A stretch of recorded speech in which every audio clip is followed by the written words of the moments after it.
What if you opened your eyes to the world that feels too bright to look at, where sunlight burns, not because of heat, but because of who you are? That's exactly what life with albinism looks like. According to Cleveland Clinic, a study conducted in 2023, it showed that only about 1 in every 20,000 people around the world is born with albinism. And obviously, I'm one of them.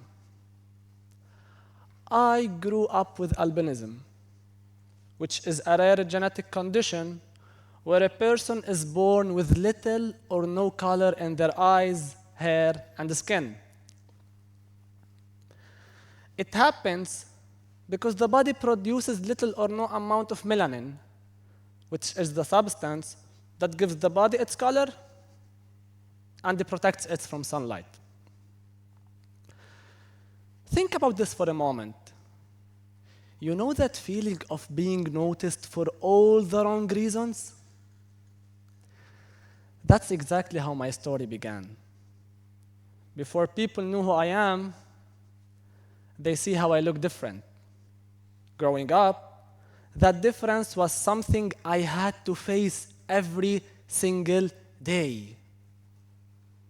But here's the truth.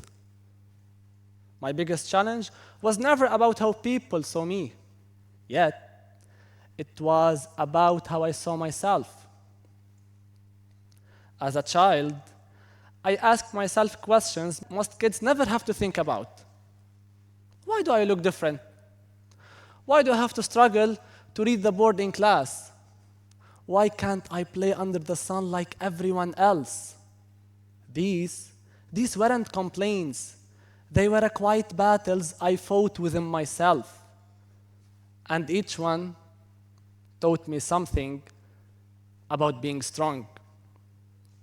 You see, we often think of strength as muscles or power, but I have learned that true strength is built in silence, in the moments when you refuse to give up on yourself. For me, school wasn't easy. I remember I had to sit close to the board, squint to read the small text, and find my new ways to learn. Sometimes I felt different. Sometimes I felt behind, but every difficulty became a lesson in adaptation. Even at the university, the struggle continued. Every time my doctor wrote something on the board, I couldn't see it clearly from where I sat. So I developed my own way. I would wait until he finished writing on the board, take a photo, and later when I got home, I would carefully copy every single line onto my notebook. And yes, it took extra time. It took extra patience and sometimes extra frustration. But it worked. Throughout that process, I learned something powerful. Success doesn't always come from talent or luck. Sometimes it comes from a quiet persistence within us when no one is watching. And that mindset to adapt, to find solutions, to create my own path is what led me to become an engineer. When I chose to study engineering, I didn't see it just as a career, yet I saw it as a metaphor to solve my life problems. Engineering is about solving problems, right? It's about building things that work despite the obstacles. And in a way, my whole entire life had prepared me for that. Every challenge I faced became a problem I needed to solve. Every limitation became a design I needed to improve. And every day, I kept building not just machines, not just projects, but myself. And yes, there were moments of doubt. There were days I questioned whether I could keep it up, whether my eyes, my energy, or even my confidence were enough. One of those days came when I decided to get my driving license. For most people, it's just a step toward independence. But for me, it felt like it's an impossible challenge. I remember myself during the test standing nervous. The sunlight is glaring in my eyes, wondering if I was setting myself for a disappointment. But truly at that moment, my inner voice pushed me through the fear, and I decided to trust myself completely. I drove, I focused, and I finished the test in a record time. I still remember one of the examiners looked at me and said, "I have never seen someone like you before. Your performance is really impressive." That moment reminded me of something I'll never forget. That confidence is built, not given. And then I realized I didn't need to be like everyone else. I just needed to be the best version of myself. So I worked, I focused, and slowly that difference, the one I once saw as a weakness, became my greatest source of power. Today, I'm 25 years old. I'm an engineer, a gym coach, and a pianist. And when I look back, I don't see a list of limitations. Yet I see a journey of growth, persistence, and a quiet courage. People sometimes ask me, what's the hardest part of living with albinism? And my answer is simple. The hardest part was learning how to believe in myself.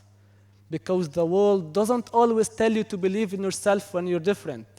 You have to teach yourself that lesson. And once you do, everything changes. My talk today isn't really about albinism as much as it's about possibilities. The possibility to change, to create, to invent, to focus, and to achieve. It's about every person who wakes up and feels that they're different. Whatever it may be is holding them back, I want to tell you this.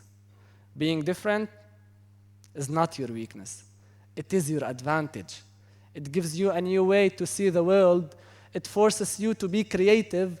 It makes you stronger in a ways others might never, ever understand. And sometimes, what makes you different is what makes you unstoppable. If there's one thing I have learned from my story so far,